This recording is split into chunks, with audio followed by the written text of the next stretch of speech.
Post Nazara Technologies' stellar debut, what should investors do?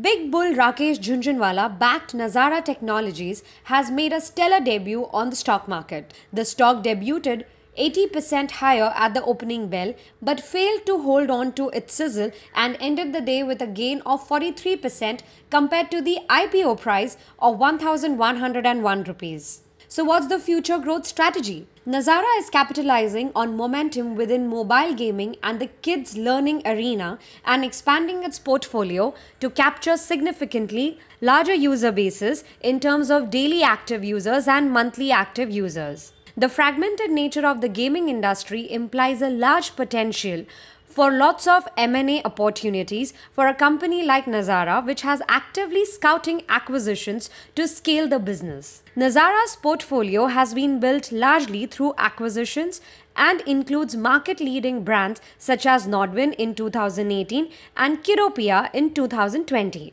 Given its aggressive M&A strategy and access to capital, cash of 300 crore rupees at the end of 2020, Nazara will most likely pursue additional growth through inorganic routes.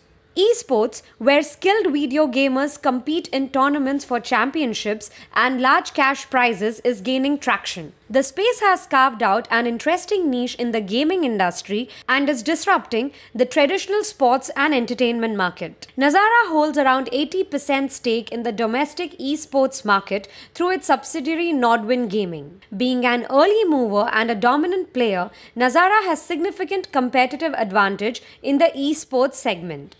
It has a robust presence in emerging markets of India, Middle East and Africa, as well as developed markets of North America. Although the size of the global esports market is relatively small at $1 billion at present, the industry is expected to grow multi-fold in coming years. Prospects of scalability.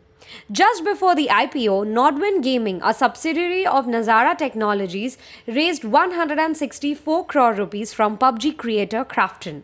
Norwin intends to channelize these funds to accelerate the development of esports in emerging markets. The partnership could extend further as Krafton is currently exploring various alternatives to re-enter the Indian market post the Indian government's ban on PUBG in September 20. Economic fundamentals.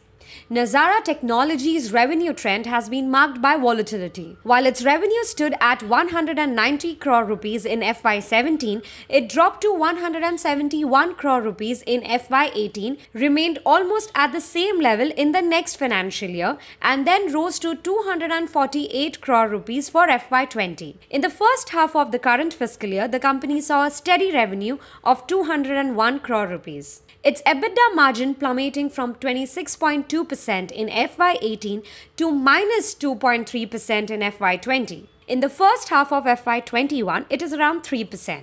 The figures for profit after tax has also declined over the years. The company made a profit of 61 crore rupees and 73 crore rupees in FY17 and FY18 respectively. But post-tax, Nazara made a loss of 21 crore rupees in FY20.